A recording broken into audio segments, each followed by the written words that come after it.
There are certain facts about the world that would be true even if there weren't sentient beings.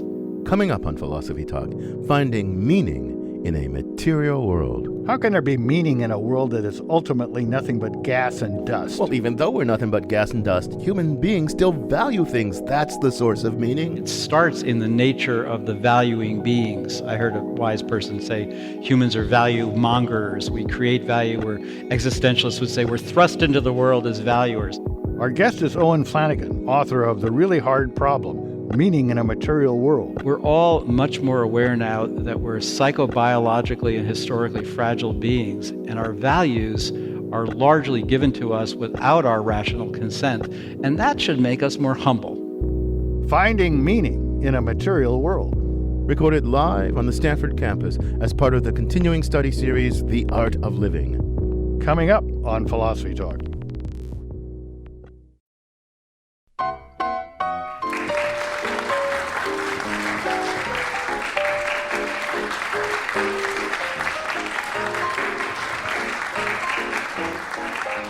This is Philosophy Talk, the program that questions everything. Except your intelligence. I'm John Perry. And I'm Ken Taylor. We're coming to you from the Stanford University campus. This program is part of the Stanford Continuing Studies series, The Art of Living. Our thinking originates across the quad at Philosopher's Corner. That's where Ken and I teach philosophy. Welcome, everyone, to Philosophy Talk.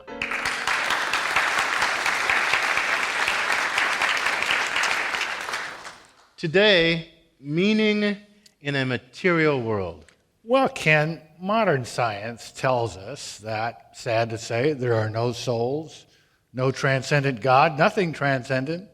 The universe is dumb matter and energy swirling aimlessly through the void. We humans are nothing but temporary arrangements of such matter, gone and forgotten in the blink of the cosmic eye. What then is the point of it all? What's the meaning of human life? You want to tell me that? Well, John, it's an urgent question, but I actually worry about this question because I fear that it may lead us into a lot of anguish, wailing, and gnashing of the teeth. So you're worried that maybe life has no meaning? Well, that I'm afraid is part of it. Well, you're in good company there. Kierkegaard says that if there's no God, life is nothing but despair. Dostoevsky thinks that if God is dead, everything is permitted. Even that strident atheist Nietzsche believed that once we reject God and see the universe as nothing but dust and gas, we need a total rethink of human existence. Yeah, Nietzsche predicted that once we follow Darwin's lead and turn the methods of science completely loose on what he saw as the human animal, we're going to end up torching just about everything that makes us special. Freedom, morality, autonomy, self-consciousness, rationality. Well, Nietzsche was pretty prescient. In fact, modern science, especially the science of mind, casts a great deal of doubt about our most cherished beliefs and values and things we think about ourselves. John, I am a huge fan of science. But it's so hard to abide a science that says nothing to us but, you're nothing special. You're just a soulless, selfless hunk of meat. Give me science, but give me science that affirms life. Well, you've really imbibed your Nietzsche. You've drunk your Nietzschean Kool-Aid, Ken. That's why you're so upset. He loves science too, but he wondered whether, as he put it, whether science can furnish goals of action after it has proven that such goals should be annihilated and taken away. Nietzsche was a wise man, John. He recognized that in revealing the truth about ourselves and about the nature of the universe, science also threatens to leave us completely disenchanted. But there's the rub. Why look to science to provide us with enchantment, with goals for action, with values, with meaning in the first place? Because science got us into this mess. I mean, the least it could do is tell us how to live in this glorious new universe that's just so graciously bequeathed to us. But see, I think that's a mistake. Science can tell us what is, and it can tell us what is not. But it can't tell us what to do or feel about what is or what isn't. Scientific questions are questions of fact, not questions of value. So science pulls the rug right out from under religion and offers in its place what? A stony silence. Science isn't nearly as destructive of the sources of meaning and value as you seem to fear. Science undermines religions and the spooky stories that they tell. Not to mention, like you said before, our notions of freedom, autonomy, the self. But it still leaves lots of things standing. You still have art, you still have literature, things to read, philosophy, politics, morality. You still have intimate human relations, friendships, lovers, even certain spiritual practices. Yeah, John, what's gotten into you? Sound uncharacteristically optimistic today. That's because I think we haven't lost that much. The meaning of life was never really located in the things that science has taken out of the picture and progressively torched. Meaning isn't something we find or fail to find in the universe. It's something we make. Oh, come on. How do you imagine that we do that? Making meaning is a matter of what we do. What we do with what we find in the world. We find things like love and fairness, things that we value.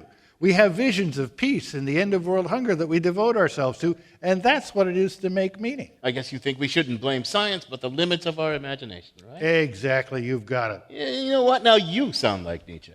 Embark, philosophers, he commands. Create new moralities, a new justice, and new meanings. And we're going to do just that, and to help us, we sent our roving philosophical reporter, Caitlin Esch, to talk to someone who finds fulfillment and meaning in a world without God or the supernatural.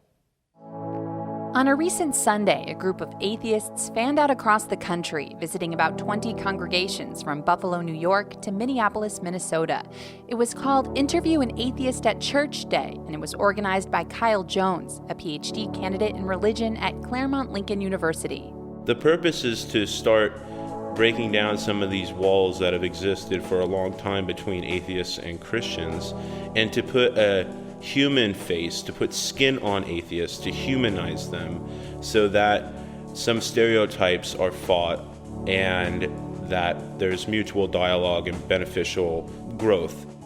Kyle was a little worried the atheists might look down on the religious folks, or that the pastors might try to convert the atheists.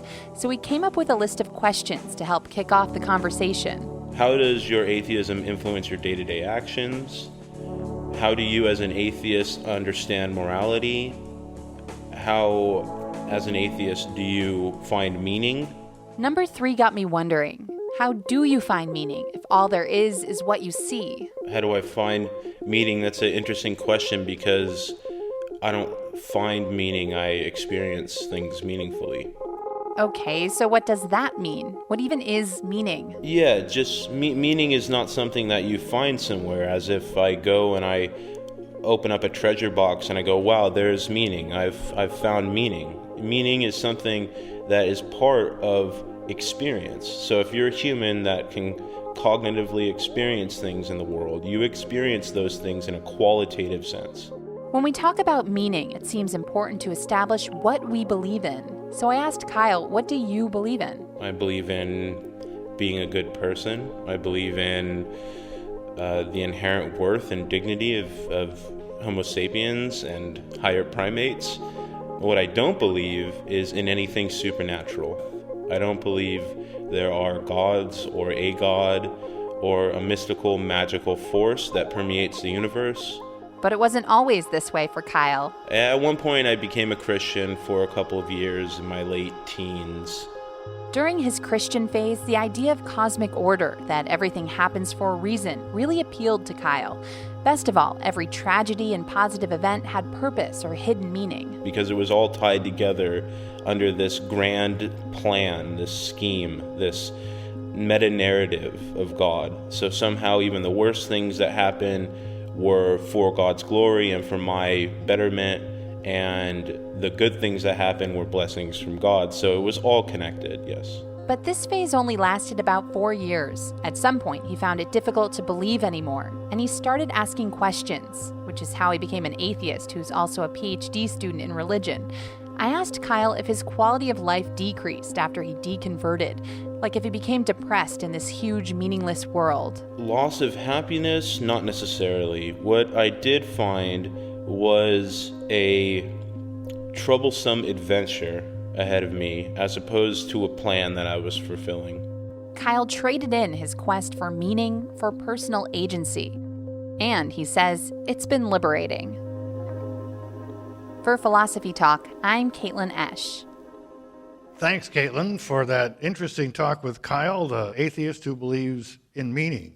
I'm John Perry, here with my fellow philosopher at Stanford, Ken Taylor, and we're coming to you from the Stanford campus, part of the Continuing Studies series, The Art of Living. Our guest today is a professor of philosophy and neurobiology from Duke University. He's author of The Really Hard Problem, Meaning in a Material World. Please welcome to the Philosophy Talk stage, Owen Flanagan.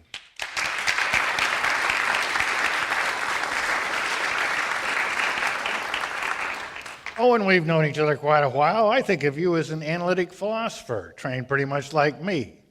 Now, most of us analytic philosophers are relentlessly focused on narrow problems. But you've written books about the meaning of life, the nature of dreams, and Buddhism, to name just a few. I find that inspiring, awesome. What moved you to apply your rigorous analytical training to topics that the rest of us are scared to tackle?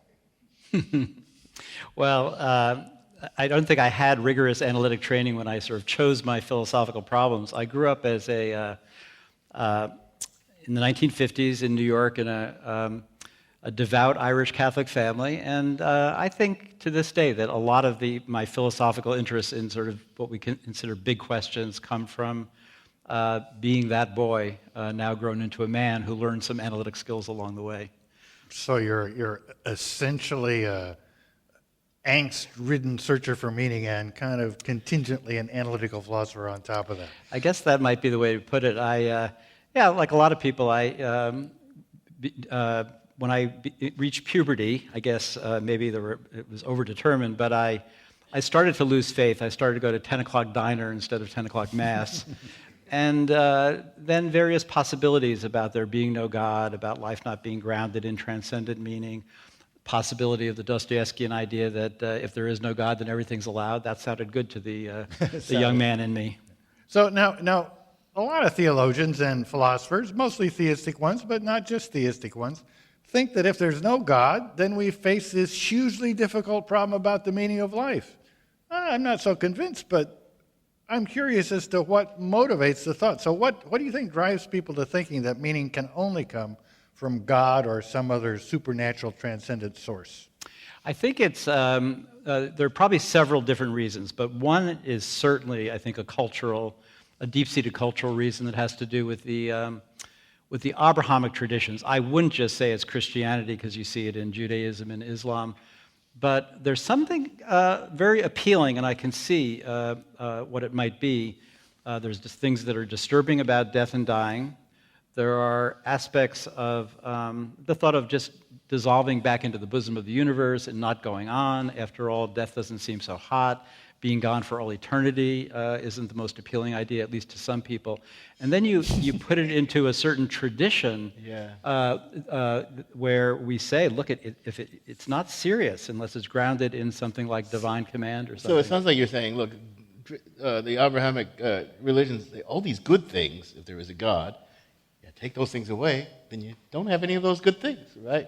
But there in the West, there was like the Epicureans, and there were some people who thought, we're just matter in motion, but the way to be happy is to realize that. Whatever happened to that thought? I don't know. It's a good question, Ken. The Epicureans, certain parts of Aristotle that talk about botanical metaphors of human flourishing and fulfillment. You see it in Confucianism, in Eastern philosophy, and you see it in Buddhism to a certain extent. These traditions which don't have a grounding God, an uber being who decides on the meaning and significance of life and on morality. This is Philosophy Talk, coming to you from the Stanford campus, where we're searching for meaning with Owen Flanagan, author of The Really Hard Problem, Meaning in a Material World. Theists often say that if there is no God, then human life is without meaning or purpose. But is this really so? Is the only possible source of meaning God or something transcendent, or is it possible to discover meaning even in a merely material universe? Is meaning something we discover rather than invent? Meaning, discovered or invented, along with questions from our audience when Philosophy Talk continues.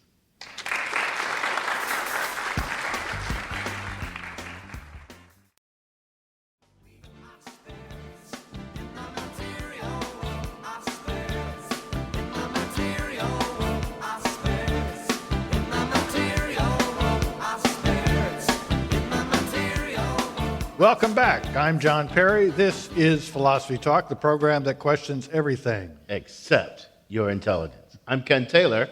Our guest is Owen Flanagan from Duke University, and we're talking about meaning in a material world. Is meaning something we have to go looking for in the external universe, or is meaning something we invent? Are we each free to give our lives whatever meaning we choose? Does meaning have to be grounded in something beyond the self?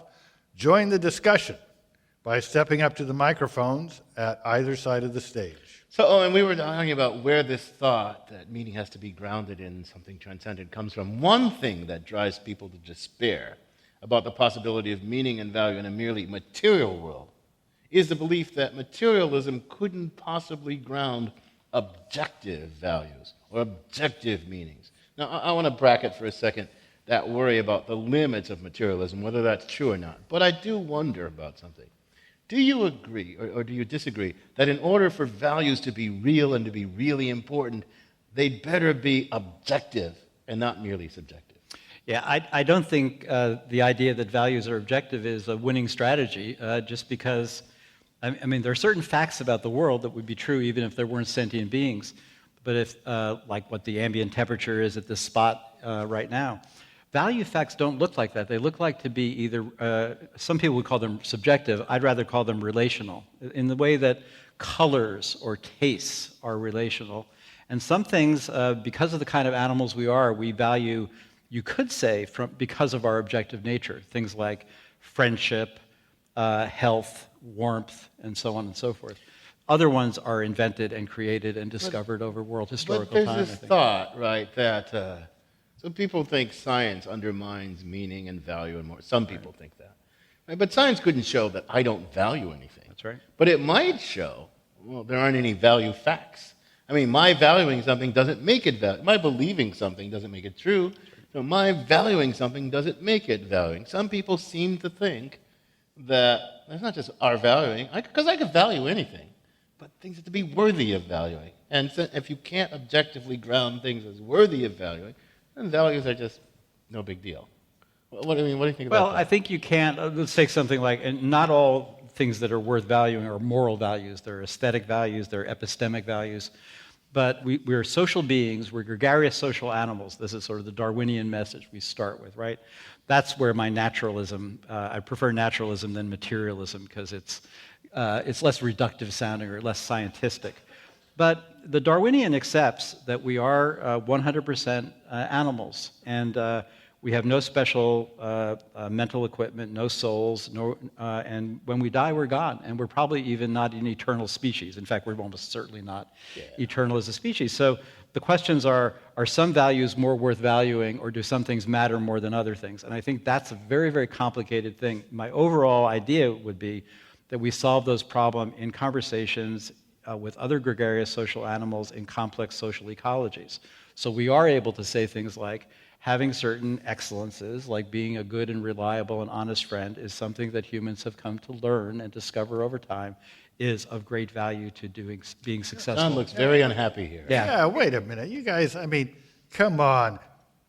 Torturing children, innocent children. Right. The Holocaust. Oh, well, you know, we just don't value that. We don't choose to value that. Are you really happy with that? Isn't there something about that goes a little bit deeper than human nature and the preferences of this group or that group or their conversations? Yeah. There's something objectively wrong about torturing children. If you can't account for that, give up. There is something deep to what you say, John. And Thank you. This is one of Objectively deep or subjectively deep? There's one of Kierkegaard goes on about this. The problem with, he doesn't call it naturalism, the problem with naturalism is that ultimately it rests our valuings on what he calls mere whim. We decide to value this today, and we could change that tomorrow. We could say, oh, the Holocaust is all right. Well, it's and he says that's not right. That's not good. And he thinks the only answer to this, now I don't know if I agree with him, but the only answer to this, the only way you're going to find a stable source of value and valuing is in God. So what are you going to say to Hitler if you have the opportunity? You say, well, you know, I just kind of, you know, I don't groove with the same values you have. I mean, is that all you can say? Yeah, so, come on. Here's what you could say. So there's it isn't just say this, it's merely a preference or a choice. There's a great passage in this classical Chinese philosopher, Mencius, which is, he's like Aristotle is to Plato, Mencius is to Confucius. He says this: anyone, even Hitler, seeing a child falling into a well, would immediately feel alarm and compassion, not because he wants to get in good with the kid's parents, not because he wants fame and fortune, just because that's the way we're wired. Now, that's a way of using our nature as valuers to say that we will have certain kind of constraints on values, and torturing kids will not be a contender value. He got that idea from Hume. Yes. You're listening to Philosophy Talk. We're searching for meaning in a material universe. We're coming to you at Stanford University as part of our continuing study series, The Art of Living. And we've got a question from our audience of The Art of Living. Welcome to Philosophy Talk, ma'am. Hi, thank you. My name is Vera Kinehan, and what strikes me in this whole discussion a little bit is that we limit ourselves with what we have proven with science. And I'm reminded of Ernesto Sabato, Argentinian philosopher, saying that, you believe that the smallest fish is the size of the hole in your net. And there might be much more smaller fishes in the sea, but you just have not discovered them yet. And I have actually recently seen a documentary about Japanese scientists discovering that the water has feelings, and that the water has memory as well. So what if those things are true? I mean, what if we're moving into some completely new assumptions which may change our meaning as well? Because if water has feelings, that affects us because we are 70% water. So I'm just saying, it seems like we're at the end of science here, and that all our meaning is bound to what we know today. So the Japanese and the Norwegians don't want to even quit killing whales. Now they're going to have to leave the water alone. That's going to be tough. No, I want to press on something about science. Some people think that this crisis of modernity is largely driven by science. Science disenchanted nature. Science showed us that we're nothing but hunks of meat. Science has progressively destroyed, what Sellers called the elements of our manifest image, persons, free, autonomous, conscious. Not everybody believes that all those things have to go, but many people believe those things have to go. So much of what we think is under this relentless pressure from science. John was saying in our opening, he doesn't think science can really help us form a new way of being. Science is about fact, not about value. Do you agree with that? Science only tells us matters of fact. It can't help us reshape values. Well, I guess I do think that science can be helpful, and I'm made optimistic here by some research that's being done by not only psychologists, but a lot of behavioral economists who are now very interested in the way in which human well-being can be measured to a certain extent, and how actually individuals make mistakes about their own well-being. For example, people thinking that Daniel Kahneman says the biggest flat line in the history of economics is the increases in well-being after a family of four makes $75,000 a year. That's very, very important information that actually you don't add to human well-being. That money gets you to buy more stuff. You get more stuff, but it doesn't add to well-being. Or findings like this, that the more social inequality there is, even the people who are at the top don't feel as safe or as secure or as good. I'm not quite sure what you're saying. Okay, so science can tell us a bunch of regularities in nature. Yep. Right? Okay, and we take note of those regularities. Right. But this problem of constructing a narrative of life, a meaning, a way of being in the world, can we just say, consult the guys in the lab coats? No. So what's the... Well, so my idea there, what I was just suggesting is, we certainly wouldn't, first of all, I wouldn't want to assume, as the questioner asked, that we're any place close to the end of science. It's just that a scientific worldview seems to have ruled out certain options for certain kinds of narratives or stories. I certainly don't think, like Sam Harris thinks, for example, in his book, The Moral Landscape, that you can actually infer values from scientific information. I don't think that at all. I think given that we're valuing creatures, you can then use sometimes social scientific information, not certainly neuroscientific information. That's being overrated right now. We're in an age of extreme neuroenthusiasm.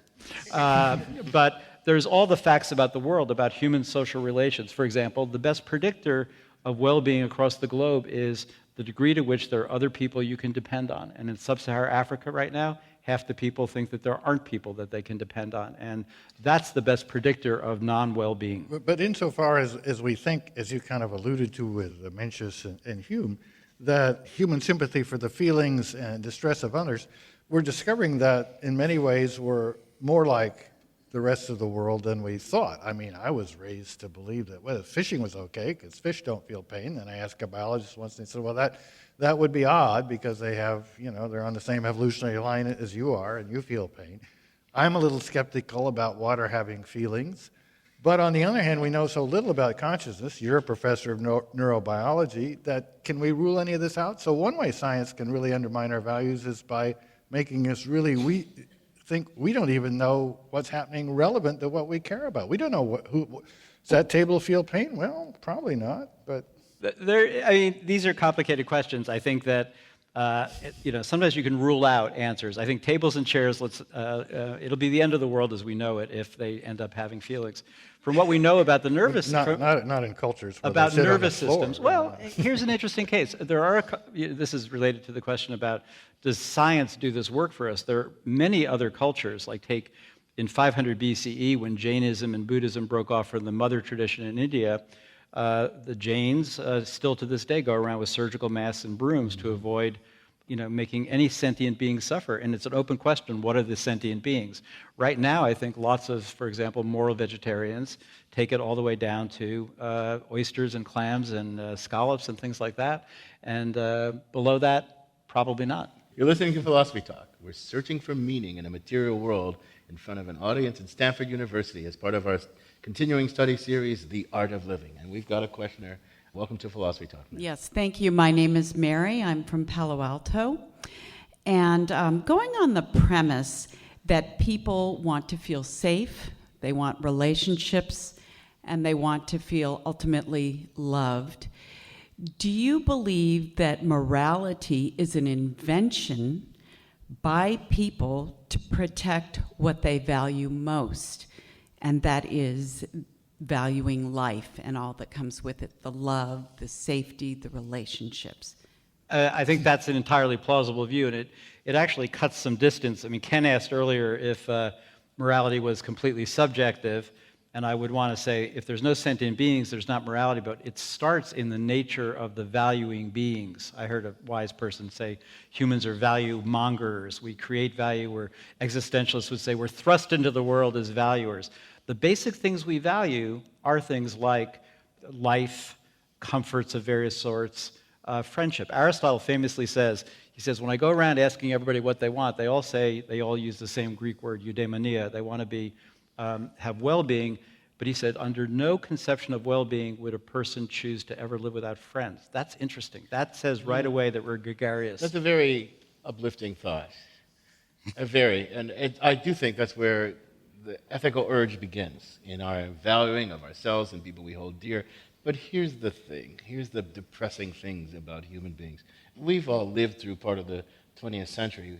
Not all of us lived through the most horrible parts of it, but it was a century of darkness in which the capacity of human beings to treat one another as garbage was manifest in great variety. Not just the Holocaust. I mean, World War II was an utter disaster. But apartheid, Stalin's gulag, all ethnic cleansing, Pol Pot, the ability of human beings to treat, and moreover, they treated one another as garbage under these grand narratives that were as exhilarating to some as the old theistic narratives were. So I don't mean, like bringing democratic values to the Mideast? Well, yeah, right. So kill a couple 100,000 whatever people. you want to say about humans and their valuing and all that sort of stuff, the thing that gives us ethics also gives us that stuff. So what do you make of that? I think that's right. It looks like the same things that looks like religious systems and moral systems create tremendous amount of in-group solidarity and at the same time create out-group animosities. Maybe we are becoming clear on that lesson. I sometimes am hopeful, but not always, about learning world historical lessons over time and improving ourselves based on the kind of things Ken talked about. But one possible source for morality that goes beyond the merely subjective people's reaction to situations, but doesn't quite rely on the supernatural, is that there's a certain rationality that would give us, I mean, take, for example, the view that we tend to have in the West these days that women should be treated equally. And that's not a universal value. It's not part of the moral code of some parts of the world. Can we just say, well, when in Rome, do as in Romans do? Or is there some rationality that can get within those moral codes, even though they're invented, and say some are better than others? That's a really good question, and I think that's really a deep question. You're asking lots of deep questions, but I do think... I'm not giving any deep answers. I do think from our perspective, we're likely to think the movement toward us and our social configurations is a movement of progress. But what if the old slave owners were around and the old segregationists were around right now? They'd say, that's a story of decline. I fear that human reason speaks just in a cacophony of competing ends, and what we call progress is just the dominant voice saying. I doubt either of you believe that, but that's what I believe. That's what you believe, or that's what you're pretending to believe? No, that's what I believe, that human reason speaks in a cacophony and not in the Kantian universal kingdom of ends of all people. Well, the way I would be hopeful, I'm sympathetic with your concerns. I think about ethics, or the ethical part of a good human life, which again isn't the only part of a good human life, as part of human ecology, and that different communities are trying to find their way within the communities. We might get lucky because we live in these multicultural, cosmopolitan worlds. I'm thinking of cities like London and New York, for example, and San Francisco, where there are forces, ecological forces at play to help people recognize the diversity of humanity and be more compassionate, sympathetic, and understanding. But that's a hope rather than anything I have great evidence for. You're listening to Philosophy Talk. We're coming to you from the Stanford campus, part of the continuing study series, The Art of Living. We're out to discover the meaning of life with Owen Flanagan, author of The Really Hard Problem, Meaning in a Material World. In our final segment, we'll cast an eye towards Buddhism. Some people believe Buddhism is more in line with modern science than Christianity. We'll ask whether Buddhism might allow us to have the best of both worlds. Where Eastern religion meets Western science, plus more questions from our audience when Philosophy Talk continues.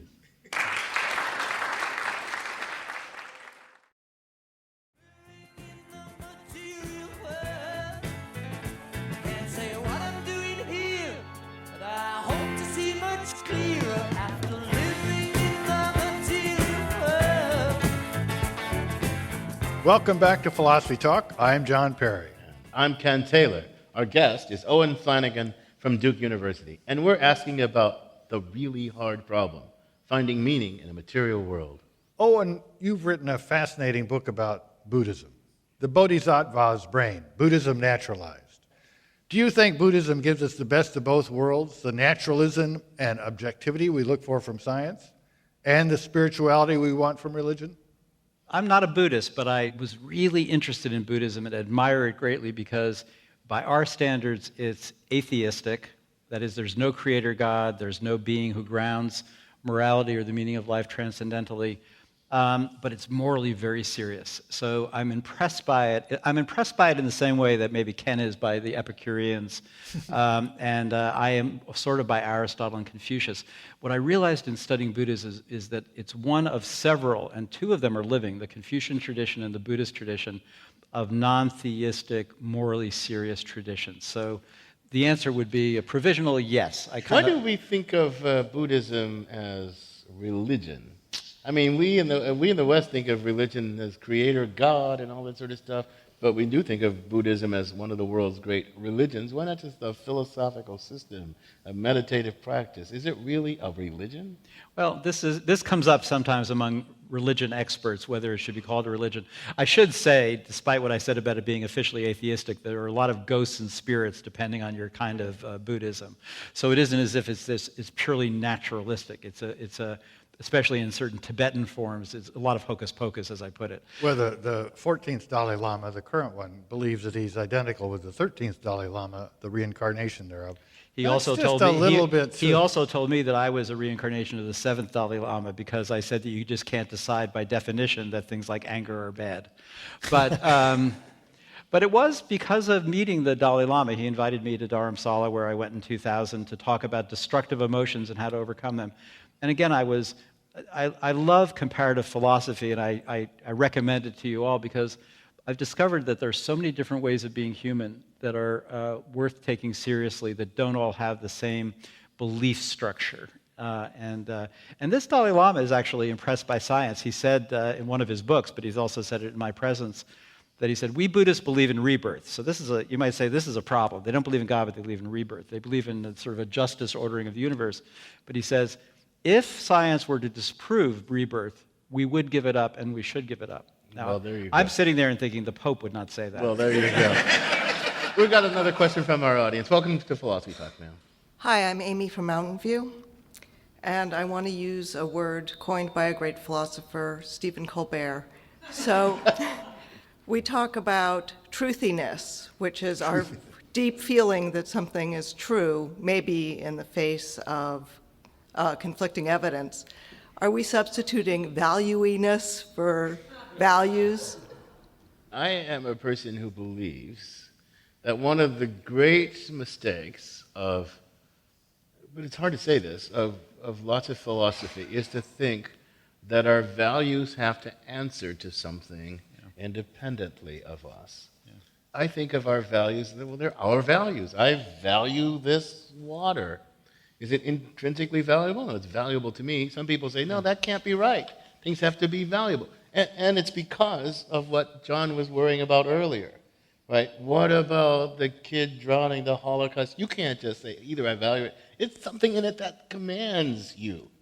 I don't want to get on a hobby horse, but Dreyfus and Sean Kelly have this book, All Things Shining, right? They say, when you start thinking this way, this Nietzschean way and all this, you're going to get into nihilism. Because unless there's something that commands value from you, that you are responsive to, you're back into this Kierkegaardian thing. It's just a whim. So truthiness is a thing that we want to regulate our beliefs. And some people think, well, valuing valuableness, we want to regulate our values by what's valuable. There is a long tradition. I mean, some people think Hume fits into it, I don't know, of trying to say ethics isn't so bad off because it's not objective, because come to think of it, our beliefs about the external world aren't all that objective either. Right. You know, what we take the external world to view, how we organize it into things and events and even people and continuance may be constrained around the periphery, but there's a lot of give. And we could call that the Colbert point of view. What do you think? So I think that there is this view of that morality has to be completely different from a theory of prudence because it's more serious. And I think there's something to the idea that morality is more serious. But I tend to think that you have to give up this idea. If you give up this idea of there being objective values independently of the kind of sentient beings we are, you're going to have to say that there's a continuum of values. And some things that we say are objectively wrong. What we mean by that is there are almost no ecological situations in which we can imagine them being justified or sensible for achieving the normal and ends of human beings. But it deflates. I think the kind of naturalism we were talking about today deflates morality to a certain extent. Welcome to Philosophy Talk, sir. My name's Gordon. I'm from Palo Alto.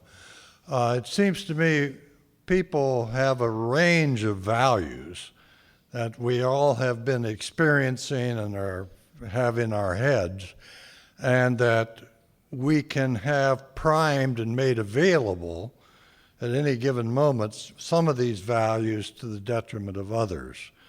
One thing psychologists know, and one thing Danny Kahneman and others have shown repeatedly, is how much priming there is in our social environment and from other people and our personal environment that influences the choices that we're going to make in any given moment. And often people are completely unaware of what has influenced their behavior. If you ask them, they will give you rationalizations and intellectualizations about it. And the intellectualization and rationalizations tend to sound plausible, but we know, having just done some manipulation of their prior history, that we have influenced the way they've made choices without them knowing it. You seem to give an awful lot of weight to rationality and the conscious mind of people making up weighting their decisions as to how they're going to go one way or the other.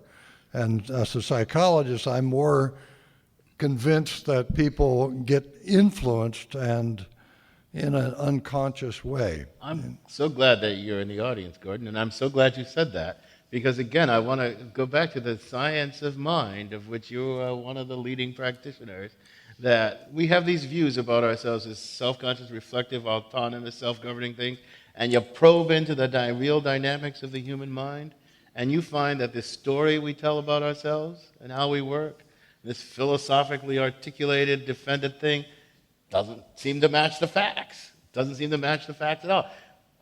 One of the earliest people, I don't want to sound like I'm pumping Nietzsche too much, but one of the earliest people that take that thought seriously is that we are full of confabulation and false consciousness was Nietzsche. And he wanted to destroy these confabulations and false consciousness. And modern cognitive science is doing a pretty good job of doing it empirically and systematically. So I don't know what that means. It means maybe we have to start over? I don't know. I don't know what that means. What does that mean? It means we should quit funding psychology, which is just confusing us, and fund philosophy, which is trying to put things on a new foundation. What do we do? What do we do?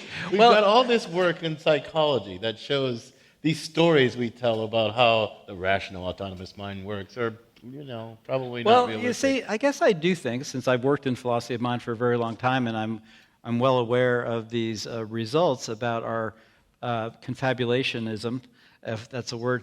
The idea is that, look, what we're all much more sensitive to now, ever since Darwin, is not only the fact that we're 100% biological beings. That doesn't mean we're at the end of inquiry or the end of science, but we know that much about ourselves, that we're just like the rest of nature. We also know a lot about ourselves as being heirs and heiresses to historical traditions, which are utterly contingent. I remember as that little boy who was who was told to go under the desk in case the Soviets were about to bomb us in New York when I was in elementary school, and then they were going to hold guns to my head and make me give up my religion after I somehow survived the nuclear attack. Well, anyway, but the main point was that I got right then that if I had been in Russia, I would have my teachers telling the story the other way around, and I realized then the utter contingency. Now, maybe I was precocious, but the main point is we're all much more aware now that we're psychobiologically and historically fragile beings, and our values are largely given to us without our rational consent, and that should make us more humble. So I think that's an important Should make us more humble. Should make us more humble. Welcome to Philosophy Talk. Yes, now. right. Hi, thank you. My name is Hannah from San Jose. If there is no God and we're in a material world, then we're trying to find our meaning that way. And I'm coming sort of to this question in my life. And it seems like you're saying the meaning, each person makes their own meaning, and a lot of that can be found in the interaction with people as, we're gregarious, beings that value friendship as a necessary component of well-being. What happens to a person who, let's say, if this person is like the last person on Earth, or if this person, for whatever reason, has lost all of, maybe he's not the last, he or she's not the last person on Earth, but he or she has lost all of their family, and what would you say as a philosopher to them? How would they continue to make meaning? Is it part of just their biological drive to keep going and living? What if they lose that, that desire to live? How does that work? I think we're getting into some deep territory, because let's religion, the Abrahamic religions anyway. I don't know about Buddhism and Confucianism, but the Abrahamic religions, one of the cool things they do is they have a narrative for you that in times of trouble can comfort you, uplift you, give you direction, because they say there is a loving, benevolent God behind all this. And he's got a plan, and that plan isn't just a plan for the universe, but it's a plan for you. And you can take comfort in that. You can feel uplifted by that. And all this science destroys all that stuff, and we got all these we got some things that try to replace those. the proletariat, the march of capital, none of those holds a candle as a narrative of human life to the power of this now vanquished religion. So what does Buddhism and Confucianism give us instead of that? Well, here's some thoughts about this. First of all, there's a lot of research, and my view of life is that the best of all possible worlds is where the good, the true, and the beautiful come together. It's very Platonic. But sometimes they don't come together smoothly, and there's a lot of research in psychology about positive illusions, and people don't always like to know the truth. Now, you might just say this carries over to what Ken was saying and you were suggesting, that we like to believe that the world is just. That's in Buddhism too. You see, you get a lot of lives for the universe to pay you off, even though there's no God orchestrating it. There's the idea that everything happens for a reason. And I think that these might be sort of commonplace positive illusions. And the other quick thing to say is that being the last person on earth would suck, because there isn't that much consoling. It's interesting, again, though, to go to Aristotle and the Epicureans. Aristotle says you can't tell whether a person flourished just by his or her subjective states when he or she dies. You have to see how the grandkids work out. Yeah. And that's a sort of, again, an aspect of the kind of creatures we are. We care about what happens in the future. How far in the future? Interesting question. I don't know. Welcome to Philosophy Talk. My name is Valentina Nesci, and I'm from Mountain View. So actually, I'm a Catholic who kind of converted into Buddhism. And how it happened was that what I didn't like about Catholicism is you can do whatever you want that's wrong in a way and then just confess your sins. And so, I can steal something and then, I'm so sorry that I stole the sharpener. Oh yeah, say Hail Mary and then it will be fine. But with Buddhism, I felt like you are really forced to take all of that away, and you are stripped in a way of all the conveniences and the stories that religions tell us, and you have to really see what's left. And what's left is yourself and other people, and there's something miraculous that happens when you look at someone else in the eye, really see them, and when you look at yourself, or when you just live in the present moment and really feel it, that to me is the meaning of life, is something that is not necessarily given by religion or even by science, but by looking at what we have around us and really taking it in. So I was wondering, what do you think about that? You're the expert in Buddhism. No, that's a lovely testimonial to, I think, again, appreciating the different ways and different motivational structure that different great world wisdom traditions have. I totally agree with you. I took a great deal of advantage of the fact that you could confess your sins on Saturday. Friday night we'd go to, we do some things, and then, so the motivational structure was not much about me reflecting. I just learned stuff that the do's and the don'ts. I confessed them and got on with it. And I was very good about the differences between mortal and venial sins and which ones would get you eternal punishment. And and this has been a fascinating conversation. I'm going to thank you for joining us. Our guest has been Owen Flanagan from Duke University. He's author of The Really Hard Problem, Finding Meaning in a Material World. Thanks so much. Thank you, Ken.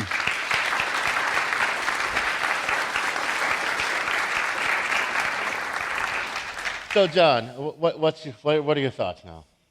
Oh, my thoughts are about the same as they have been for the last 65 years since I got old enough to worry about this problem. Maybe there's meaning out there, maybe there isn't. Maybe Buddhism's better, but maybe not. Maybe I just don't know enough about it. But when I'm hungry, I eat, and I would pull a kid out of a well. I would pull a kid out of the well, and I would murder Hitler if I had a chance.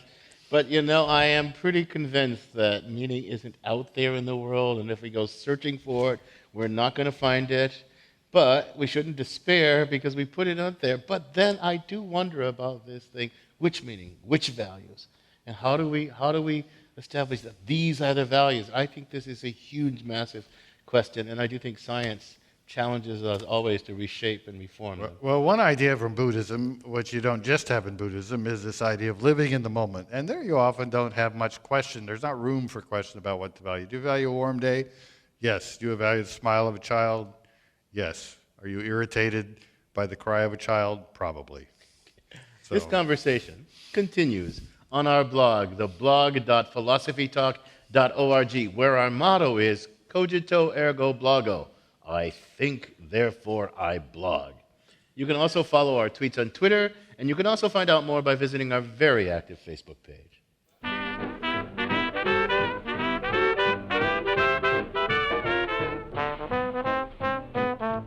Philosophy Talk is a presentation of Ben Manila Productions and the trustees of Leland Stanford Junior University, copyright 2013. Our executive producer is David Demarest. Special thanks to Liz Frith and Azeen Masudi. Thanks also to our philosopher of sound, Dan Brandon, and our philosopher of words, Crystal Nickerson. The program is produced by Devin Strolovich. Laura McGuire is our director of research. Our director of marketing is Dave Millar. And Carolo Kreitmeyer is our performance consultant. Support for Philosophy Talk comes from various groups at Stanford University, the Friends of Philosophy Talk, And from the members of KALW, Local Public Radio San Francisco, where our program originates. The views expressed or misexpressed on this program do not necessarily represent the opinions of Stanford University or of our other funders. Not even when they're true and reasonable. The conversation continues on our website, philosophytalk.org. I'm John Perry. And I'm Ken Taylor. Thank you for listening. And thank you for thinking.